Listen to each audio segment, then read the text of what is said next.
तो चलिए आज बात करते हैं थार रेगिस्तान से निकली एक बहुत ही दिलचस्प कहानी की।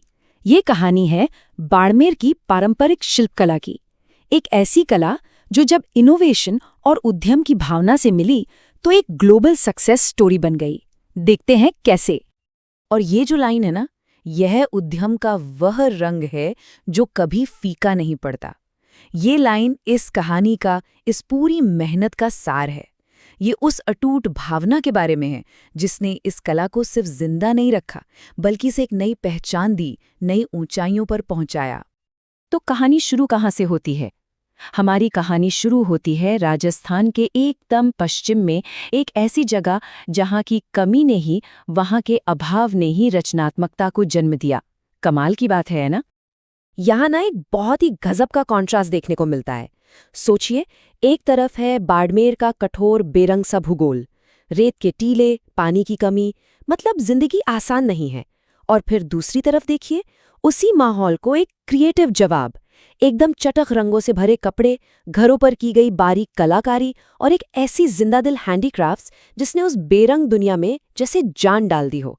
ये कला असल में उस संघर्ष से ही पैदा हुई एक जबरदस्त एनर्जी है। अच्छा, तो अब जरा आगे बढ़ते हैं और देखते हैं कि ये पूरा जो उद्यम है, इसकी नींव किन कलाओं पर टिकी है।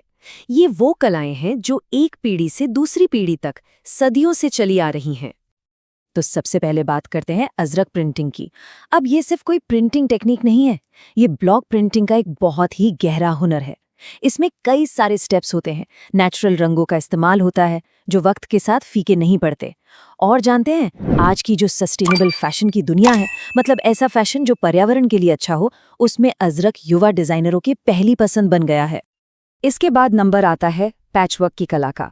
सदियों से बाड़मेर की महिलाओं ने पुराने कपड़ों को फेंका नहीं, बल्कि उनके छोटे छोटे टुकड़ों को जोड़कर नई खूबसूरत चादरें और कपड़े बनाए हैं। अब सोचिए, आज हम जीरो वेस्ट और रिसाइकलिंग जैसे बड़े बड़े शब्दों की बात करते हैं। ये कला तो उसका एक जीता जागता उदाहरण है जो न जाने कब से चली आ रही है।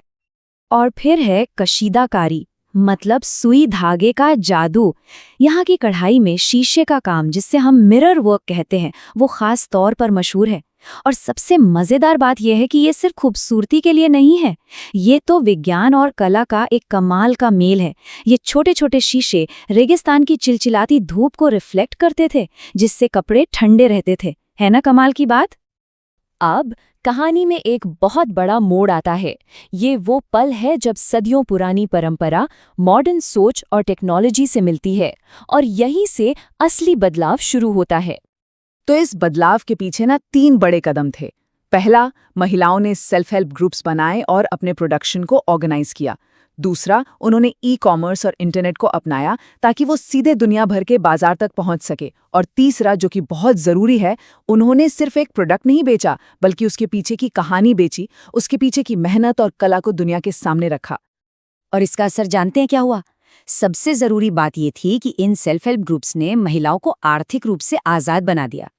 बीच के जो बिचौलिए थे वो हट गए, तो अब उनकी मेहनत का पूरा फल सीधा उन्हीं को मिलने लगा। ये उनके जीवन में किसी क्रांति से कम नहीं था। तो अब देखते हैं कि इस पूरे इनोवेशन का नतीजा क्या निकला।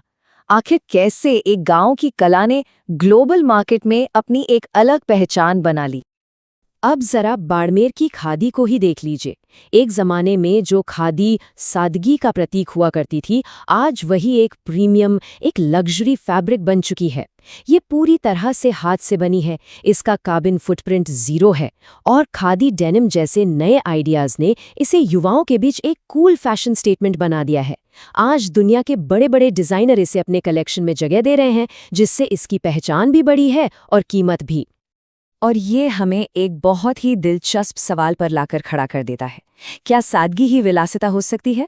क्या आज के दौर में लग्जरी का मतलब सिर्फ महंगी चीजें हैं, या फिर कोई ऐसी चीज जो असली हो, सस्टेनेबल हो, हाथ से बनी हो, वो भी लग्जरी हो सकती है? असल में बाड़मेर की ये कहानी सिर्फ एक सक्सेस स्टोरी नहीं है, ये उससे कहीं ज्यादा है। ये आने वाले समय के उद्यमियों के लिए, एंटरप्रेन्योर्स के लिए एक प्रेरणा देने वाला ब्लूप्रिंट है। ये जो टेबल है, ये इस पूरे बदलाव को बहुत अच्छे से समझाती है। जरा देखिए, पुराने मॉडल में कारीगर क्या था? सिर्फ एक मजदूर जिसे कम पैसे मिलते थे। वो भी कभी-कभी। लेकिन इस नए उद्यम मॉडल में वही कारीगर अब एक पार्टनर है, एक उद्यमी है। वो सीधे बाजार से जुड़ा है और उसे अपनी कला की सही कीमत मिल रही है। कितना बड़ा फर्क है। और इसका असर ना अब जमीनी स्तर पर दिखने लगा है। आज कई नए स्टार्टअप्स इसी मॉडल पर काम कर रहे हैं। वो एथिकल फैशन ब्रांड्स बना रहे हैं जहां बिजनेस की सफलता सामाजिक जिम्मेदारी से जुड़ी हुई है। ये मॉडल साबित करता है कि मुनाफा कमाने के साथ-साथ समाज का भला करना भी मुमकिन है। तो आखिर में बाड़मेर की ये कहानी हमें सिखाती क्या है? ये सिखाती है कि सच्ची उद्यमशीलता के लिए बड़े-बड़े निवेश से ज्यादा जरूरी है ज्ञान, कड़ी मेहनत और अपनी जड़ों से, अपनी परंपरा से एक गहरा जुड़ाव। और यही वो रंग है जो सच में कभी फीका नहीं पड़ता।